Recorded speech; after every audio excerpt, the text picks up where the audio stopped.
Welcome to another episode of Trek in the Valley, the non-encyclopedic Star Trek The Next Generation recap and rewatch podcast.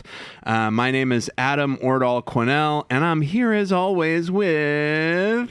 Hey everybody, it's Al Hirt here. What's up? Mr. Al Hirt coming in with the gravelly voice. Oh ho ho, sultry buddy. How you doing, man? I'm doing well. Just, I don't know, everybody's been kind of sick lately. I don't know, my family's been getting sick and coworkers and stuff, so I'm just trying to avoid it. I'm just kind of I'm just kind of tired right now. Just been chilling this whole weekend, so. Right on. Well, I mean, it's Saturday morning, but or do you work Sunday through Thursday? Sunday through Thursday, I suppose. So this is your Sunday. Yeah. I usually go to bed pretty early, and yesterday after I got home from work, I was like, well, I have to edit our podcast, and then I had the rest of an episode of Movies Over My Hammy to edit, and I just decided that I should stay up and get it all done, so then I don't really have anything to do this weekend except record. And so that's what I did, and I got to bed at like 1, and then I woke up at like 5, and the fucking cats, dude, they were going nuts for breakfast, and they always do. Like, they usually, like, during the week, I know when it's, like, what time it is based on, so, like, if I wake up to go to the bathroom at, like, 4 in the morning, I just wake up and go to the bathroom and come to bed, and the cats don't do anything. But if it's 5:15 or later, and I wake up to go to the bathroom, the cats are just like fucking, just from then on out. If I come out of the bathroom and the cats if I come out of the bathroom and the cats are screaming at me, I'm like, oh, I know it's after 5:15 in the morning. And so this morning, because I slept like shit and I only got a few hours sleep, it was 5 in the morning and I just wanted the cats to shut up. So I was like, all right, I'm gonna feed them early. So I went and I fed them and I did the foster cats medicine and stuff. And then I actually fell back to sleep for like an hour and a half or so. Nice. But then I woke up at fucking 6:30 in the morning, and these fucking cats, dude, they were acting like they didn't get breakfast early. And I gave them like big breakfast. I did did the soft food, and they have these little plastic mousies because Gojira got fat. He gained like 4.5 pounds in a year, and that's a lot for an 11-pound cat. And so we got them these little plastic mousies that you fill with the kibble of their food, and so they have to like play with it. Well, it's a portion thing for one, but also it's like exercise. Like they have to engage with it and play with it to get the food to fall out.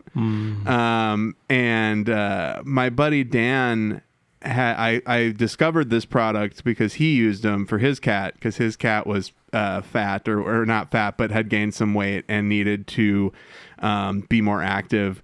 And when I cat sat for him, I would fill the mousie with the food and put it on the floor, and it's like a hard plastic mouse. Like, they've got a sleeve you can put on them, and we have the sleeve on ours, but this was just a hard plastic mouse. And my buddy Dan's cat would go up to it and just pick it up, and it would cry.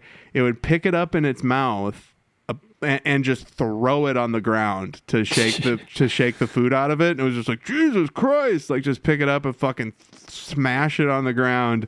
And my cats, it took one of our cats almost a week to figure out how to get food out of the fucking thing. And then the other, or like 4 days to figure out how to get food out of the fucking thing. And then the other cat learned by watching him. But my cats don't put it in their mouth and drop it on the ground. They just very lackadaisically bat it back and forth and like push it with their nose. Bat it back and forth. I hit the mic. Bat it back and forth and push it with their nose to get the food out. But yeah, so I think my cat would probably pick it up and throw it on the ground. dude, you should get it, dude. I'll find out what brand it is, but this thing is fucking great, dude. It's and if they are the kind of cat that'll play with it, like my cats are, they're kind of old already. Not kind of old, but they're like 7 and 8 maybe respectively because we adopted them when they were kind of old. But yeah, so those motherfuckers this morning acting like they didn't get breakfast and. They just were not going to shut up, so I just gave them a little bit more hard food in the mousies, and I was like, leave me the fuck alone, you guys. Like, oh my God. Yeah, you got to keep them entertained. Yeah, absolutely. Occupied. Absolutely. And, with that, let's get to our first segment of the show. Oh, yeah. What does Al remember?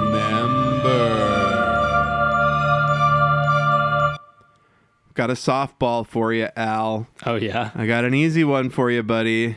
All right. What do you remember about... Oh, shit. I have to pull up the episode number. I know which season... Star Trek The Original Series, Season 1, Episode 10, The Corbomite Maneuver. Oh, this is the one I love referencing, but it's... Yeah, so you should remember a lot about the episode then, I would imagine. No, I just remember the punchline, the ending. All right, so what happens initially? Kirk and the gang aren't they getting they're trying to deliver something somewhere, right? They're going somewhere. And they just get caught up in all this what is it? Another ship is threatening to blow them up. Yeah. And it's kind of, what is it? There's another episode that's going to come up in Next Generation and then kind of do a Corbomite maneuver. But I don't know. I always remember the ending as Kirk, kind of saying, lying basically, and coming up with this bullshit maneuver for the crew to get out of annihilation just by scaring the other party, I guess. Yeah, so that's the bulk of it. But I don't remember how they end up in that situation, though. Well, they're zipping around out there, and they run into a mysterious buoy, and this buoy is fucking with them. So then they're forced to destroy it before it destroys them. And then, but it's some mysterious force, right? A Q or no? It's a big buoy. It's just a piece of it's like a fucking piece of equipment. But then this giant ship appears that looks like a bunch of bug eyes. It's like a bunch of orbs. Oh yeah, it's a bunch of orbs, and then they talk to this very cool looking alien puppet. And it's I'm going to destroy you, and they fucking chase the ship, and it chases them. Yeah, they definitely try to hold out as long as they can before Kirk comes up with its plan. Yeah, so the Corbomite maneuver, as you touched on, basically Kirk says, "Hey, there's a substance called Corbomite, and if you blow this up, it's mutually assured destruction." Yeah. And then the being on the other ship invites them over. And there's also a crewman who's been going fucking nuts this whole time and just being generally bad at his job. Oh, yeah. And that's this episode too? Yeah. And then they meet little baby Clint Howard, who's actually the alien. And then this guy... Kirk leaves this ensign on this lieutenant ensign or whatever on the who is this motherfucker? I don't know. He was some cadet that was really close-minded for being on the Enterprise, and you and I were really surprised that and he's so, even manning the ship. Yeah, Dave Bailey. His name is Dave Bailey, and he fucking ends up staying with Clint Howard's alien to learn about this super powerful race. And it's honestly... Oh, go ahead. No, as far as Enterprise running into incredibly powerful aliens goes, this was a pretty safe run-in that they had. As bad as those things could go, with Trelane and all the other very powerful beings that they've encountered, the Corbomite maneuver ends with like little baby Clint Howard going, ha ha ha ha ha ha ha ha. Oh, you tricked and just me. The fact that Kirk is totally fine leaving this random crewmate with this alien they had just met. Well, that's very Kirk. Kirk is like, hey, two birds with one stone. Get this fucking complainer off the ship. Yeah, right. And then and report your findings to Starfleet and learn about this ancient race of baby men that are exploring the universe. And yeah, that'd be a good Lower Decks episode. Absolutely, it would. Oh, they should definitely do recontact with this guy. So you remembered the most important part. You remembered what the Corbomite maneuver is. I'm not going to lie. I was disappointed that you didn't remember that this was the puppet guy and the Ron Howard. But hey, the segment worked out. So I just thought that was another episode for some reason. Right? No, those original series episodes are always kind of become a soup to me. And so to end the segment, that's what Al remembered. All right, which brings us to the topic that we have gathered here virtually, you in sunny San Diego, California, and me in Van Nuys, to discuss Season 2, Episode 4 of Star Trek: The Next Generation, The Outrageous Okona. This episode was written by Burton Armus. A guy named Armus. Remember Armus? Armus? Yeah, Burton Armus. That Armus was the name of an intelligent computer that fucks with the original series cast, and it's also the last name of this writer. And it was directed by Robert Becker, and this episode aired on December 12th, 1988. And if I recall, yeah, this is the last episode of 1988. So fuck you, 1988. We're out of here. And the Paramount Plus synopsis from our ancient scribe over there at P Plus, they say, while the Enterprise crew plays host to a witty renegade captain, Data struggles to acquire a sense of humor. And right there, I'm sold, man. Like, I love episodes about Data being like, oh, how are humans, bro? I don't know. I just feel like both are just interesting enough to help each other out. But I feel like they could have covered the Data in another episode. But it's funny that it comes off of one line that, like, you know, the guest says. Well, I think that they didn't want to balance. They didn't want to balance this. It's kind of a fun sort of light episode, to an extent. Even though obviously there's a lot at stake for these warring planets or whatever the fuck. Shit, there's planets that are always warring at this point. The next episode that we talk about, also about planets. A planet where they're either warring or there's two planets or there's disease. They're mad about something. We'll get to that when we talk about Riva next week. Yes. So it opens with them traveling between twin planets, which are existing under a precarious treaty. And then Class 9 vessel pops up with one life sign. And they check on the ship to see if it needs emergency assistance. And it turns out, who do they find over there, Al? It's just like one dude. And he's like bent over and, he's pretty, what is it called?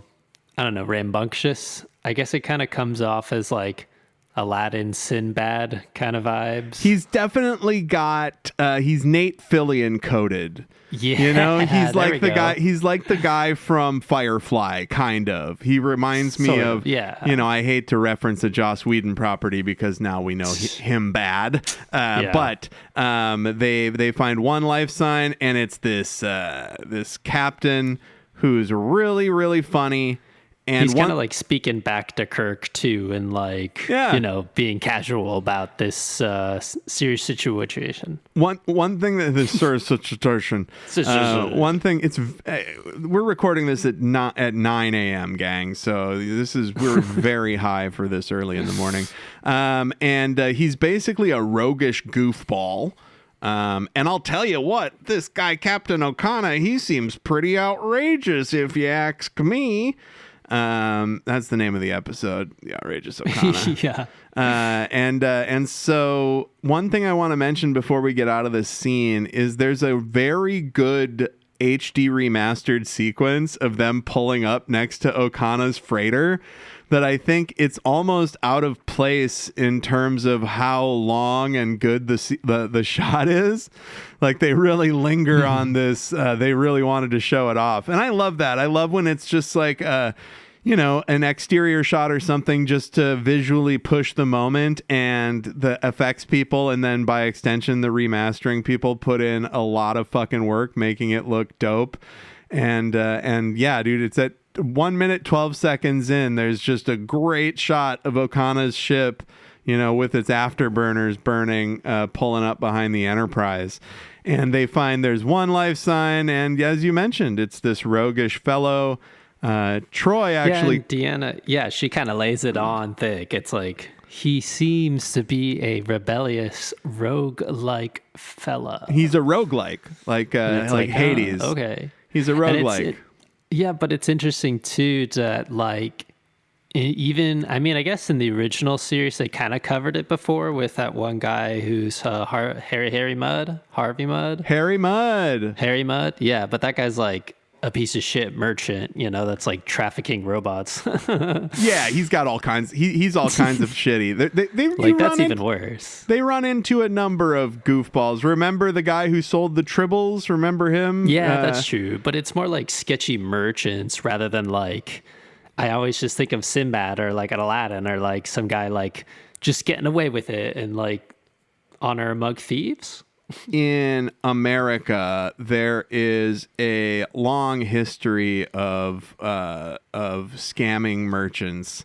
No, I like can't remember. Oil. I can't remember what I was gonna say. I had a real good beat for there, and then I was just caught myself looking at rogue-like my notes. That was like, yeah, he's like Hades. And one thing Troy says is there's no malevolence, and that's important. So what's going on with Okona's ship, Al? Do you remember? You got it in front of you? There's some part or something that like is messing up his engine, and that they could easily repair it. Yeah. And they're just basically taking that piece of engineering and then they're just gonna soup it up. I don't know. It just seems like a totally innocuous, regular situation. Yeah. It's just like, and they're all just kind of sketched out.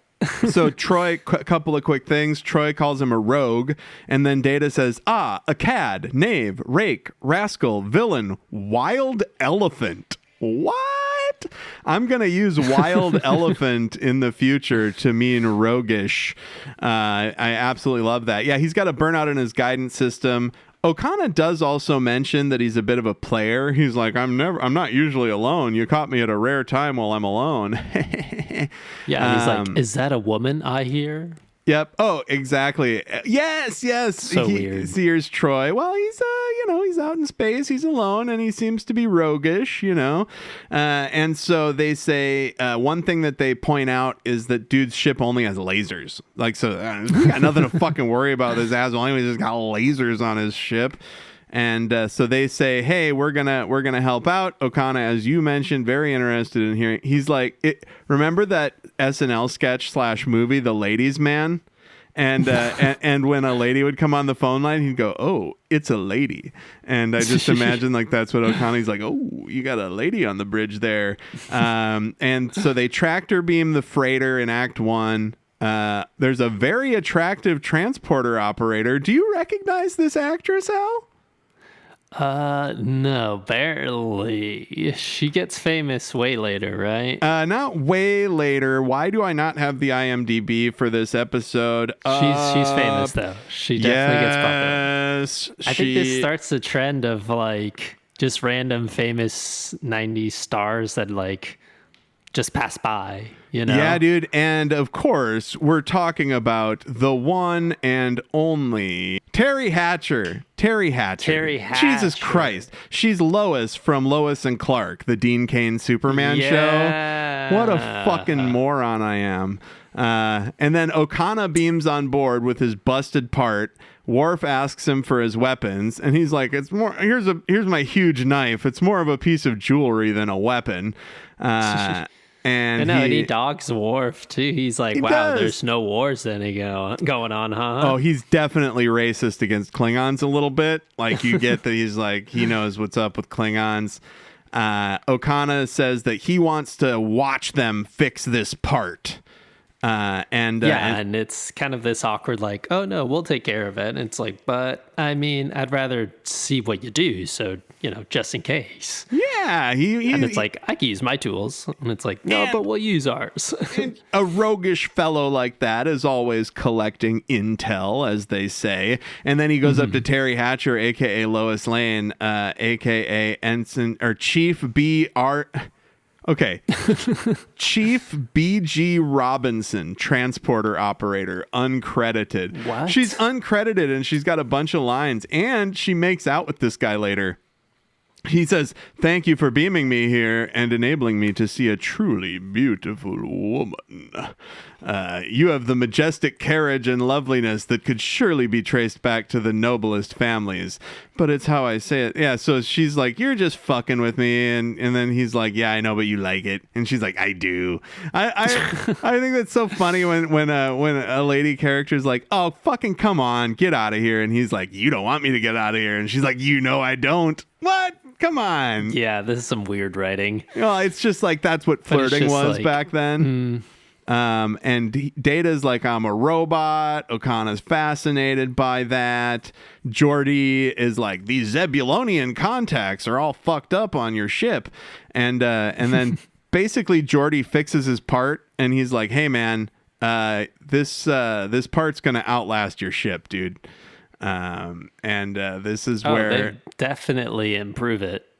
Absolutely. And so Okona's explaining to Geordi, "Hey, so, I got to keep things light. I got to be flamboyant. I got to fight the doldrums, I mean, I'm just out here hauling cargo, and that could be boring. So I need to spice things up." And there you go. So now he's walking with Data, and lay it on me. What are they talking about? So this happened before they met up with Geordi, but it's they're talking about like that whole weird interaction, with the transporter lady. Oh yes, and he's like, I missed that. Hey, like, this is just attraction. That's kind of what it is between human beings. And Data's like, I don't know what love is. I mean, what do you mean? And like. And Okona was like, "Well, in that case, have you seen any good-looking computers lately?" And it just totally bombs on Data, and he's like, "What do you mean? I don't get it." And that's where like this whole idea of Data's curiosity about humor even comes from, because Okona's like, "That's a joke." Okona's a bit of get it? Okona's a bit of a roguish jokester, and and it totally just goes over their heads. Data is like, "You shouldn't think that was sexy. You're at work, idiot." And Data laughs a very terrifying laugh in response to when he finds out it was a joke that he was telling. And he charms everyone. He charms the fuck out of Geordi. And he says he needs to be outrageous. And this is when there's another him and Data walking. And Data momentarily wait. Yeah, so he's just like giving him a rundown, like, do you feel warmth? Do you feel cold? Yes. Do you get drunk? And the get drunk thing, that's what I was getting to. So he's talking and he's like, "No, I can't get drunk. I can't experience any of that stuff." And then he goes, "I'm telling you, I got another joke, man." And Data just is not getting jokes. He's like, "I'm talking about humor, fun, not the dictionary definition that you've got in your fucking circuits, bro. Do you even know what something funny is?" And then he's like, "Where's 806? And he's like, "Right over there. Why?" And then Okona walks over to 806 and the door opens and Terry Hatcher's in like smoke show red dress. And this is in my notes. Data kind of lingers momentarily and creeps on them a little bit. I love that. So Okona set that up just in like the time of while he was walking around doing other stuff on the ship. Like after he's a bit of a ladies' man. Yeah, but it's very braggadocious. He seems to know what he's doing on the Enterprise compared to other characters that are like, wow, we're out in space. Or it's like, oh, I've never left my planet before, or shit like that. Yeah, dude, I definitely think that he seems like any other time you'd have like a Lothario on the ship that's like seducing crew members, and it would make me think, oh, they have nefarious intentions. They're seducing the crew members not just for sucking and fucking purposes, but for taking over the ship or something. But Okona, it's mostly sucking and fucking purposes. He's pretty chill. And that brings us to Act 2, where Data has a meeting with at 10 Forward with Guinan. Yeah. And what happens, Al? They meet in 10 Forward. And of course, this is fitting, because Whoopi Goldberg is a famous stand-up comedian. So basically... Yeah, that's true. And it's just like this nice, I don't know, not like heartwarming, but it's more... You get more intimate conversations with a place like 10 Forward. And I think that's like why the writers had to add this into the mix, because they go through crazier and crazier shit right as time goes on. I'm sorry to jump in, but we missed an important thing where Wesley and Riker and Geordi are working on this part for Okona, and Riker basically explains freedom to Wesley. Wesley is like, how can Okona possibly like just being out there by himself? And Riker's like, oh man, if you could imagine all the sucking and fucking that guy gets to do, bro, you got no idea.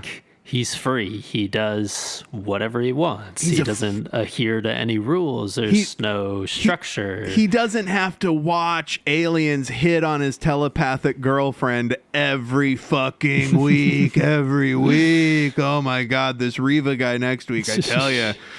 So back to what you were laying down on us regarding Guinan and Geordi.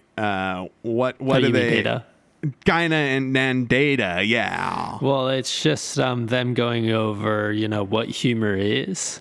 And it's just kind of like how the Doctor is trying to get Data to wrap his head around, like, I don't know, it's something spontaneous. It's something like introvertedly human.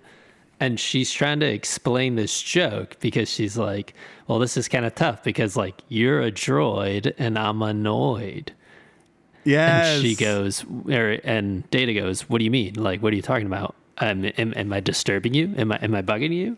She's like, no, Data, you and she goes, no, because you're a droid and I'm annoyed. And like, the joke in itself isn't that good, but it's funny how Whoopi Goldberg's like, no, it was funny. You just didn't get it. Yeah, and which is after, the explanation or whatever. Which is a classic stand-up thing. If your joke doesn't land, you're like, no, you're the audience is wrong. And so Data says, what the fuck am I supposed to do? And it's funny because she says, normally in these circumstances, I would suggest you seek a higher power. Like, Jesus Christ, Guinan, you are churchy, lady. Just pray to God. And he says, but probably a smarter computer is in order. And in your case, yeah. He heads down. Like, what's funny?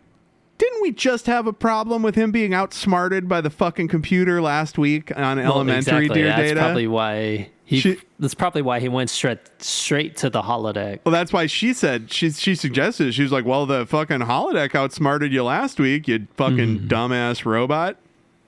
Head down there. No, this next guy, I don't know. He's kind of hit and miss for me. Oh, this comedian guest star. Listen. So that's Joe fucking Piscopo, dude. Like, you don't... So Joe Piscopo... So Data goes in and he says, hey, bring me a stand-up comedy club. He walks in. It's a nightclub setting, like a 1950s nightclub with, like, the caricatures of comedians on the wall and the tables and the candles. And Joe Piscopo is on stage doing, like, a very hacky, like, Catskills stand-up comedy act, basically. And and then Data goes, "What is humor?" And then that's when Joe Piscopo is like, "It's whatever makes you laugh."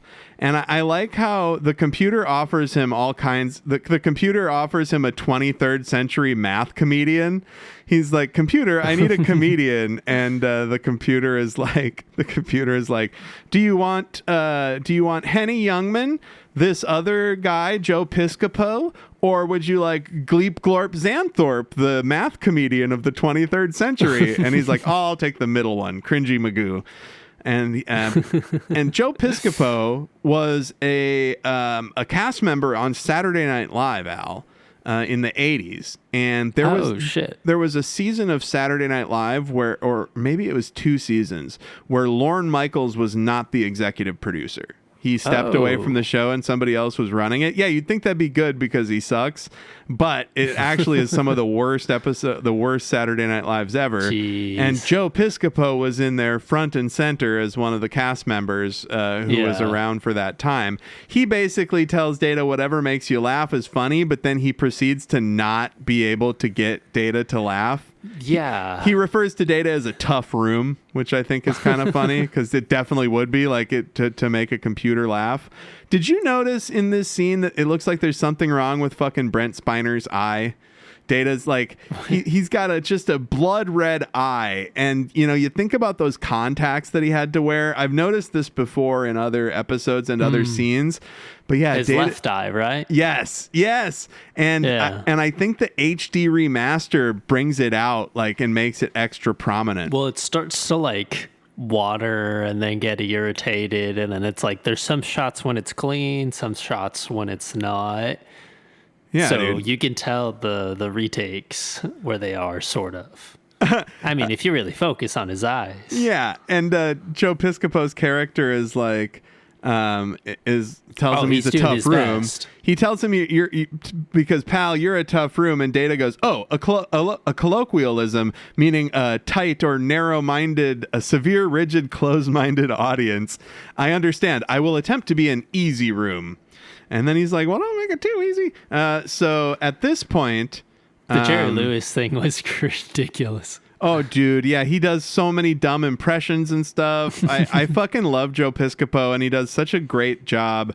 And Data smiles, but Data watches him do a bunch of stand-up super fast. This is something I'm going to mention. Yes. This is something I'm going to mention in the Reva episode, too, next week, because Data learns sign language by watching it really quickly. And so he learns a lot of things that way. Yes. That way. Exactly. And I think it's funny every time because they didn't think, oh, just plug a wire into his head.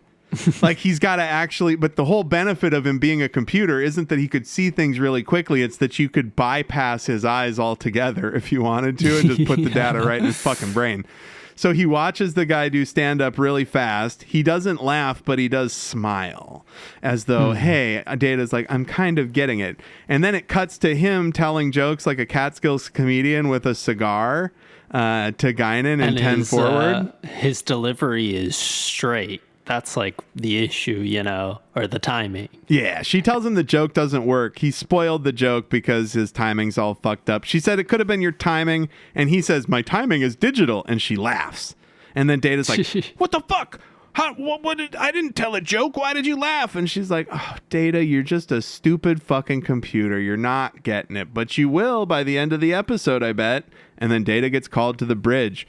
Why the fuck does he get called to the bridge, Al? Oh, yes. There's a ship that pulls up on the Enterprise, and they start communications, and it's some random dude from a planet that's pissed off that they have Okona on their ship. Yup.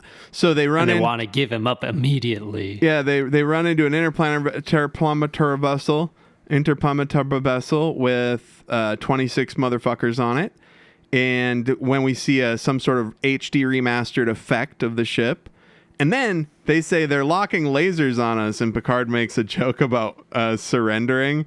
Like, he's like, oh, they're locking their lasers on us. We better surrender. And Worf is like, what the fuck? We can just blow them out of the water. And that's of course. And that's the end of Act 2. Now, this who's this guy? Reveals to be pretty good. Who's this guy that they get hailed by the person on the ship? What's up, Al? So this person, he has the weapons locked onto the Enterprise. His name is Devin. And Devin. And he's accusing, Picard of, harboring a fugitive. And the reason why is because there's been this piece that's been stolen, right? From their planet, from their society. There's some sort of artifact that is missing.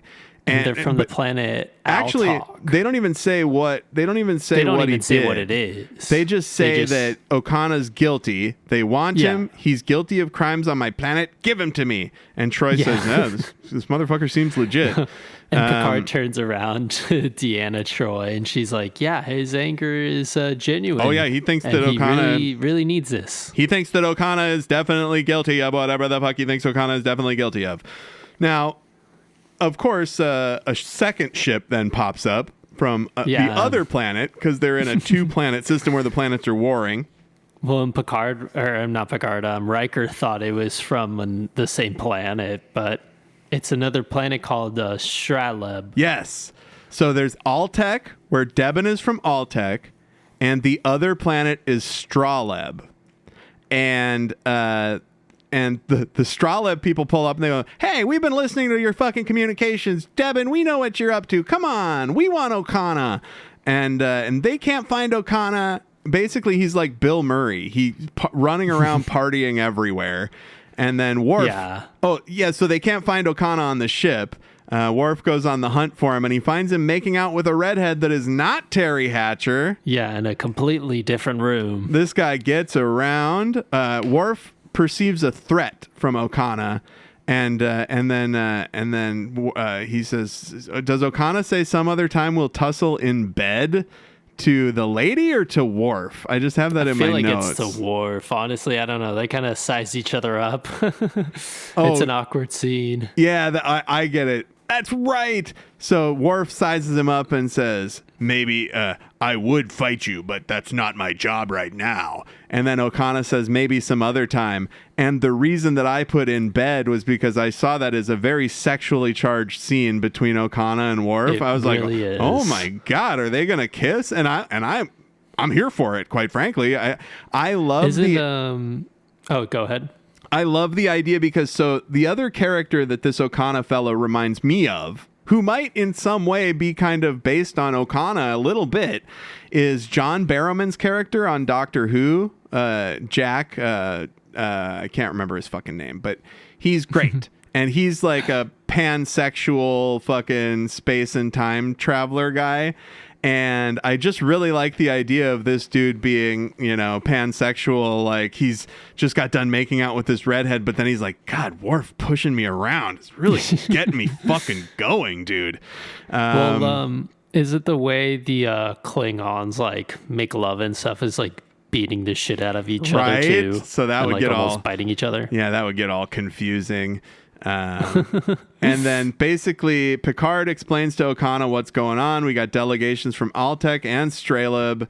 Picard asks him what crimes he did, and he's like, I don't know I don't know why they want me. I mean, first off, would I tell you what crimes I did if I did crimes? What kind of crime what kind of crime guy would I be if I did that? No, but Picard is just so, like, I don't know, matter of fact. It's giving, like, Big Dad, like vibes of, hey, you came onto my ship under the assumption that there was nothing going on, and like me and the crew had completely, entrusted you. Yes. And now there's two people telling us two different things, and we don't know what's going on. You should have told us that you were a fugitive so that we would know we might have to deal with some lasers. And also, too, just even blowing up two ships. And the fact that Picard was just, I don't know, that's what I really like about this show. Is like in other shows there'd be like fluff of miscommunication or of them being like, oh hey, I'm gonna get to that point later or get to that point later, But Picard just like immediately addresses him and been like, okay, you sure nothing is going on? Like, please don't mess with me. Oh. And so we get to Act 4, and then we find out that we had it backwards. He didn't steal. The first guy is from Altec, Deben. He thinks that fucking he's accused of impregnating Deben's daughter. And Crucial, the guy from Straleb, says that that he became friends, that Okona became friends with his son, and then tricked his son into helping him steal the Jewel of Thesia, which is an artifact on Straleb. Yeah. So Worf mutes them, and they're just yelling at each other, and Picard cuts off communications.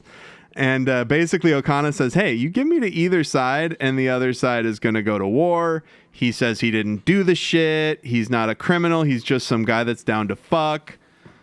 Yeah, but it's like, given his personality and stuff, it's like, okay, this is something Okona could do.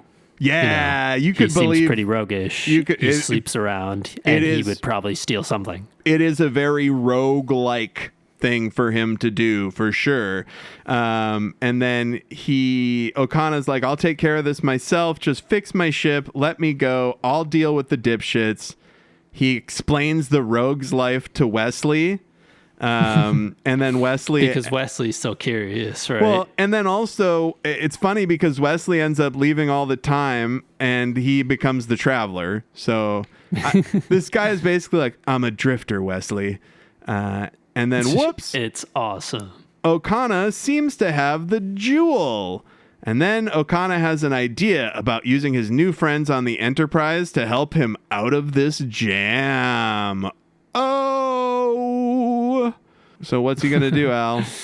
Well, with the jewel. Yeah. They kind of plan a meeting between both parties on the Enterprise, right? Yeah, so where does he show... So how do we see that he has the jewel? Oh, yeah, he takes it out of his pocket while he's talking to Wesley and basically just shows it to us. He basically is just like, hey, audience, I've got this jewel. And then he goes, I've actually got some friends around here that might be able to help me out of this little bit of a pickle. And that's when we go to commercials for Tide and Charmin toilet paper and Lucky Charms. And then we get back to the bridge in the beginning of Act 5.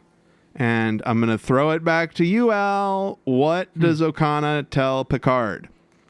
It's just like, he goes, all right, I'm going to stay on a ship.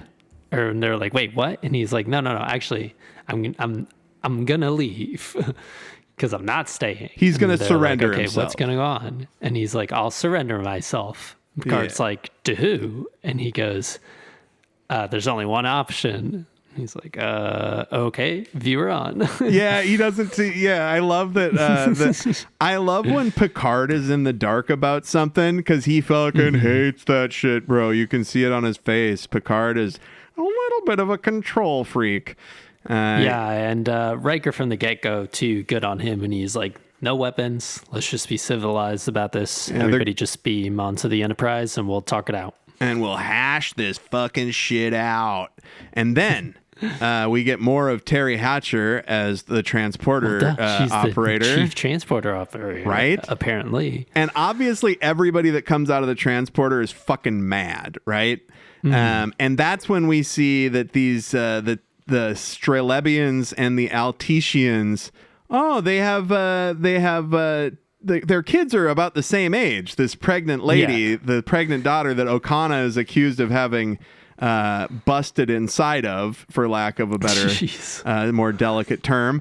And also you kind of see this funny interaction of like the two fathers leaving at the same time, and then the two kids living at the same time. And it's kind of, you kind of start to put the pieces together of like, oh, hey, like Okona kind of mess with both of them. Yeah. And this is when Okona says, I didn't steal anything.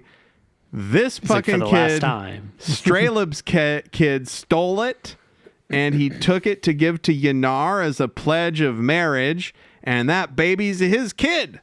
And the lady, what's her name? What's Strelob's daughter's name? Or not Strelob's daughter's name? Strelob's planet. Devon's daughter's name. Devon's daughter's name is Benzen. There's no, really good Yanar. line there. Yanar. Yanar. Yeah. Mm-hmm. So Yanar, who's pregnant, is like, I lied, and it wasn't Okona's baby, and Okona knew that. Like Okona, sure. Okona. I mean, he obviously knew it wasn't his kid because he'd never had sex with her, but he knew that he allowed her to say it was his because he has been smuggling. As a smuggler, he's been smuggling these two back and forth to fucking see each other. And it's like, I see. And also, though, what I really like is he says a line at the beginning of Okona where he's like, you guys are all talking about me, but you're not listening to me. And like he presents this story or this, not story, but there's like, this idea of like, hey, he actually stole the jewel. I'm like, Janar's doesn't have my kid, but I guess, the better of two worlds is just to marry Yanar, which he knew would make the other guy jealous and reveal the whole plot, right? Well, yeah, and she says, he said, well, if you're not going to marry, I don't understand what I say in my notes here, because at one point, one of the dads says, well, if you're not going to marry him, you're going to marry Okona. Yeah, and she was just like, she just gets all frustrated and it's kind of an annoyed, like, Dad, if I was going to marry him, you guys are going to go to war. I get it now. Such a casual thing. Yeah, you nailed it because they say that you're going to marry Okona. And she goes, well, yeah, if it's Okona's baby, fine, I'll marry Okona. And that's, as you said, Benzen gets jealous.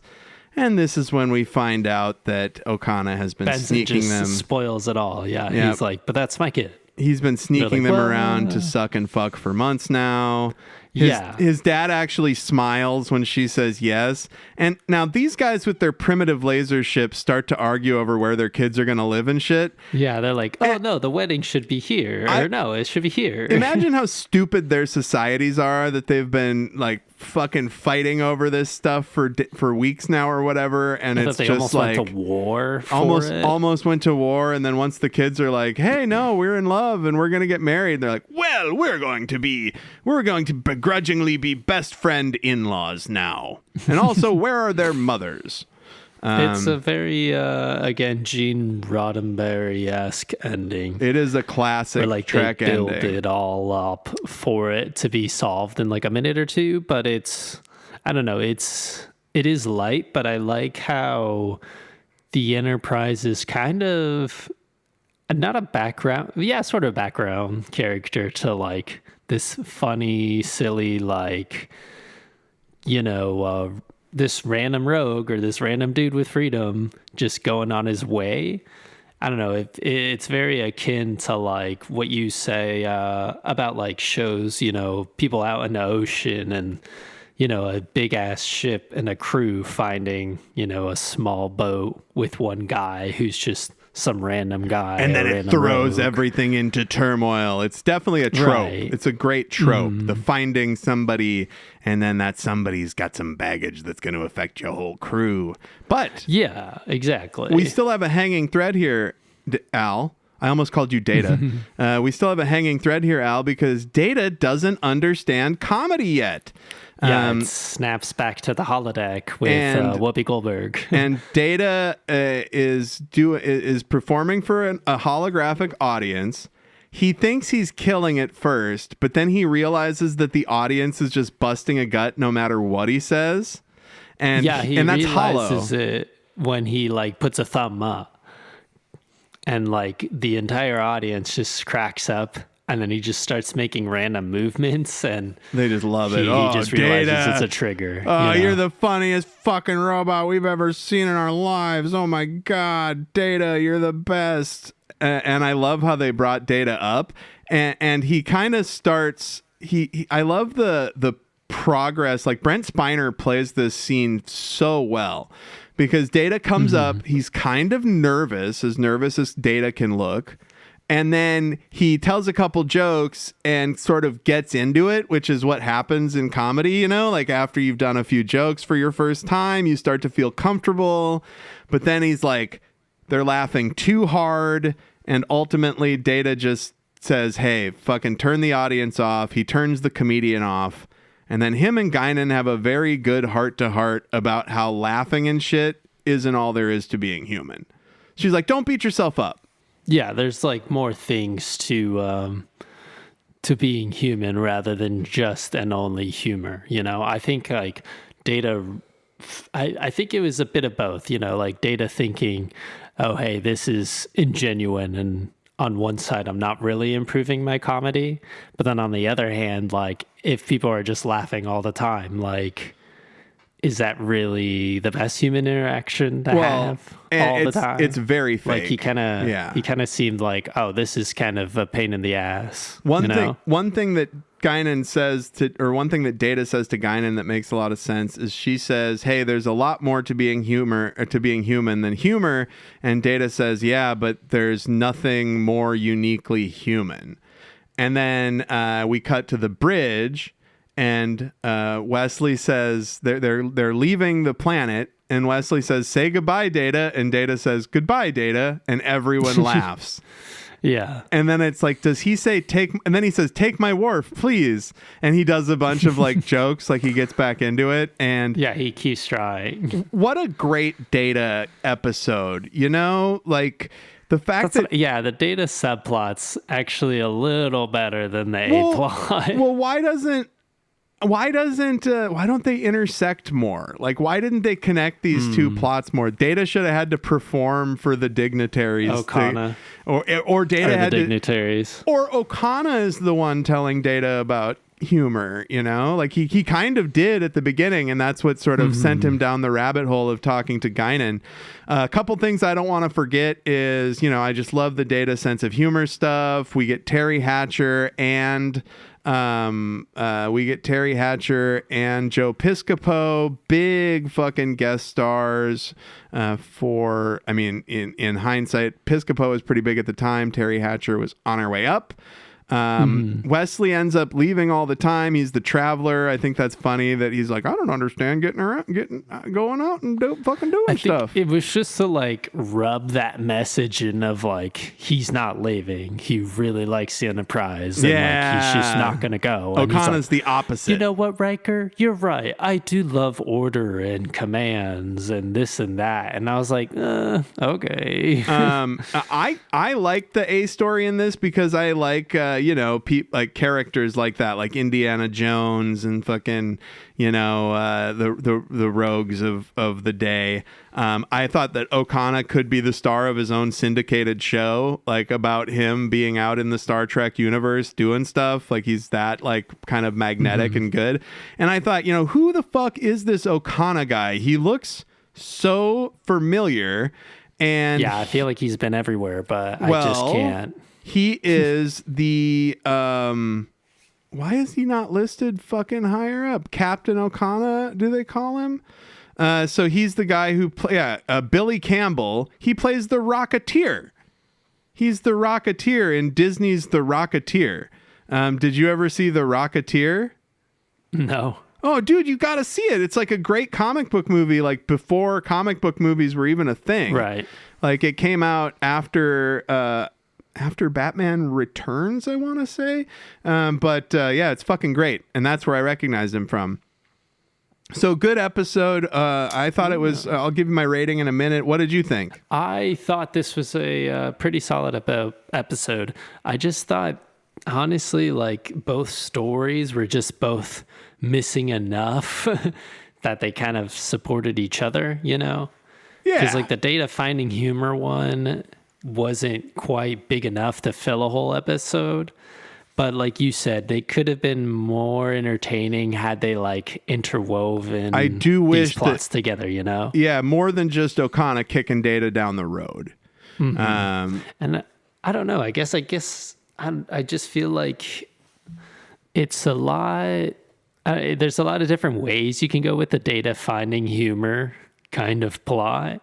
And I guess the more I liked about Okona was the fact that he disrupted the crew and like threw them off so much. They're very used to like traditional sounding monsters, or of like, okay, I'm gonna kick your ass like this and this and this and this, and then Picard's like, okay, we got to make a plan, rather than some guy just being like, okay, hey, I'm gonna go on board. It's just this piece. Throw like, shit into upheaval. I'm not a psycho. I'm gonna bounce around. I'm gonna fucking suck my way around deck 5. No, and it's also like the other crew that they ran into, where that guy's like drifting towards the sun, and Picard's like, "You got to fix this engine," and the guy's like, "Okay, let me look for this piece. I'll be right back." Yeah, the beginning, the introduction to Okona is really fucking good. I thought, right? It definitely. And I think that it's funny that you don't really need Deanna Troi to tell you that stuff about him. Like, you got that as the audience. Like, Deanna Troi is basically telling the audience what they're supposed to think of this guy. And I also thought, though, it's just interesting, like that you said, that we're moving, more, it's the end of the 88 or 98 going on to 99. 88 to 89. Oh God, that's right. 88 to 89. Jesus Christ, dude. I don't know why I switched those up. But anyways, it's just like this new era of Trek putting itself in the 90s and like putting more modern scenarios and modern characters into the mix, But I feel like with this, we're going to get better episodes, and we're going to get more introspective stuff from Data. And then we get more introspective stuff from like individual crew members in the upcoming episodes too. So that's what's exciting about this. But I don't know. It's like a nice little precursor, but I think it's very middle of the road for me. Yeah. So I would give this, let's see, how many Joe Piscopos? 1 to 5. Joe Piscopos. I would give this 3.5 Joe Piscopos. I would say 3. Okay. I knew yours was going to be lower than mine. Yeah. I got that vibe just from when we were talking about it. But I didn't want to rank it as high as last week's, because that was a 4, and I want that to kind of stand as like, that's what a 4 is. And this is definitely just below that. Yeah, I kind of missed the beat. Even though it's got a lot, it shares a bit in common with Elementary, my dear Data. Data using the holodeck, and also Data, the holodeck clearly isn't smart enough to make Data understand humor. Like, the holodeck was so smart last week that it could take over everything, and this week it can't. Guinan needs to step in and be like, Data, humor's kind of weird. Yeah, and on top of that, humor's very subjective too, and it's like there's no, you could read a joke book, but after you read it once, it's like, why would you keep reading it? I don't know, other than to tell people. I don't know. It's interesting. You can't learn comedy by just watching a guy tell jokes super fast. Mm-hmm. And a lot of people who start, it's funny because a lot of new stand-up comedians, and we're recording this not in February, I guess, but it's still kind of the new year. And when the new year happens, all the open mics get just overridden by people who are like, my New Year's resolution was I'm going to try and do stand-up finally. And they all want to be able to understand it kind of like Data does. Like, they just want to be able to watch it and understand it and be done with it. They just want to skip. It's not saying jokes. Yeah, I don't know. It's like, it's kind of silly to say it, but I feel like they want to skip they want to skip the humor the part. Grind. They want to skip the learning what's funny part and just jump to the audience's laughing. And then Data shows you how unfulfilling that is. Exactly, but it's also, I guess there's more to it than just saying the words. I don't know. It's like your timing, your feeling, relating to the audience, like transitioning from one joke to another, like keeping it interesting, not just rambling. Like, and there's a lot of different things that comes to stand-up, I feel. If you want to know more about what I think about stand-up, you can just go buy my fucking albums that I have wherever albums are sold and give me $3 of your money. Like, I wouldn't be confident enough to like shoot out an hour, right? Like, yeah, and oh man, you'd be so that's the other thing. And I was kind of guilty of that. I was doing too much time too soon. I was doing like half hour and longer sets like a year or two into doing stand up. And dang. I probably shouldn't have been, but you know, it ended up being fine. But for a lot of people it's not, because they want to, you know, skip to the end, as the band The Futureheads would say. And hey, that's our discussion, I think, of the Outrageous Okona. Oh, and I forgot to mention at the top, this is episode 150, technically, of the show. We're not going to celebrate till next week because there's that one little flubby episode in there. But yeah, so that's the Outrageous Okona, which means we have time for one final segment in Trek in the Valley this week. Captain, Adam and Al are recommending things. I repeat, Adam and Al are recommending things. What do you got for me, Al? What do you got for our listeners, Al? What should they be experiencing this week? I saw pretty good. It's kind of like this weird fanfic biopic deal, and it's called Hamnet.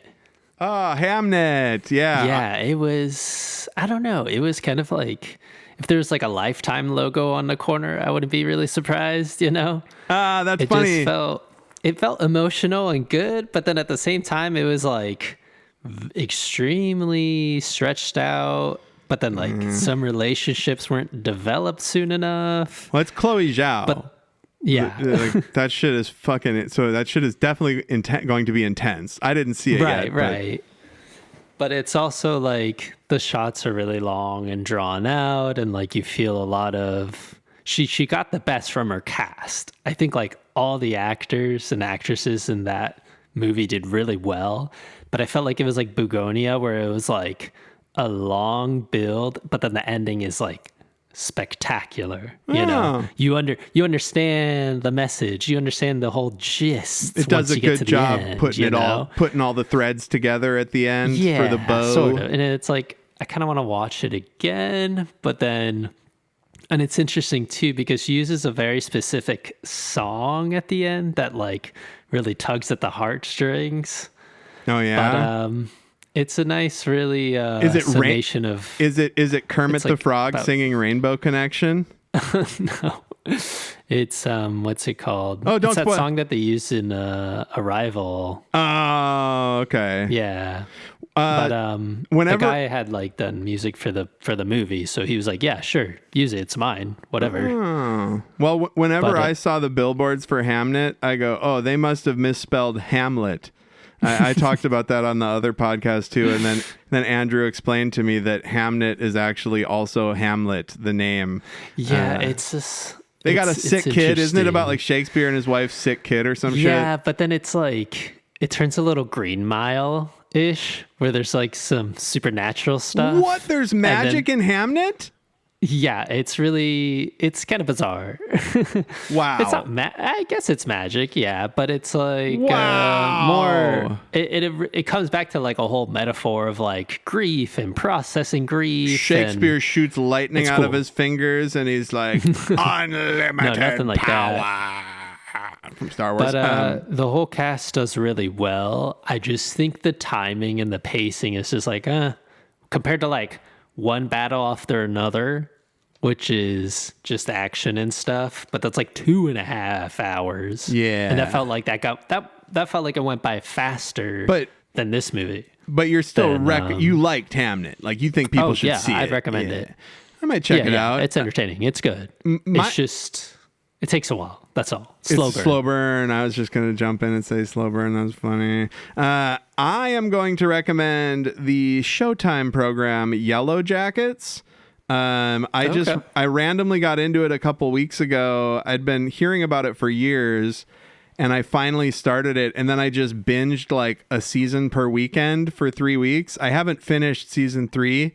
There's a new season coming out too, but it's about a high school soccer team that crashes in the wilderness. Their plane crashes, and then they have to survive in the wilderness and like do cannibalism and shit. And it's Yellow Jackets? Yeah, Yellow Jackets. And then it's all fucked up because not only are they like trying to survive in this rugged wilderness for like 18 months before they're rescued or whatever, but there's also supernatural shit happening. It's kind of like Lost meets Euphoria. I've never seen Euphoria, but I imagine it's like high school kids doing drugs and fucking. And that's basically Yellow Jackets, except it's also Lost. Jeez. They're lost and there's spooky stuff. And it takes place in the forest. It's 1996 when they crash. But it also, they flash forward to them as adults after they got back. And they kind of keep it a secret, like who survived. So you don't really know who you're going to meet as adults. And they surprise you with stuff. It's very good. So Al is recommending you see Hamnet, a movie about a magical Shakespeare and his dying son and the wife that loves them both. And I'm recommending that you watch Yellow Jackets about magical soccer cannibals. Yeah. But that reminds me though of that actual tragedy where that soccer Alive. team crashed on the mountains. That's what the book and the movie Alive were based on. Yeah. Their Chilean soccer team, were they? Hold on. Remember, well, I gotta find out now. They got screwed. Where was the soccer team? It was crazy though, because I think it was like three of them were leaving, and then one survived, and then they had flown back and saved 5 or 6. Yeah.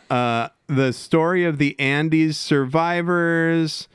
They were, let's see here, because Netflix made a show too. That's why we had talked about it. They're the Euro. Yes, I didn't see the Netflix show. I didn't either. I don't know how it came up. And it wasn't a soccer team. Oh my God, it's a Uruguayan rugby team. Rugby. Yeah, but yeah. So that's all very grim. Watch that stuff. Yellow Jackets. Cool. Enjoy Star Trek. And we will be back next week to talk about Loud as a Whisper. Thank you for listening. Peace. 150. Trek in the Valley is brought to you by Adam Ordall-Quinnell and Al Hirt. The theme was produced by Al. The episodes are engineered by Adam. You can email the podcast at trekinthevalley@gmail.com, or you can search for us on Bluesky and Facebook as Trek in the Valley and follow us over there. Please be sure to like, subscribe, rate, review, whatever you do on your podcast apps. It really helps us out. And never forget, always explore strange new fucking worlds.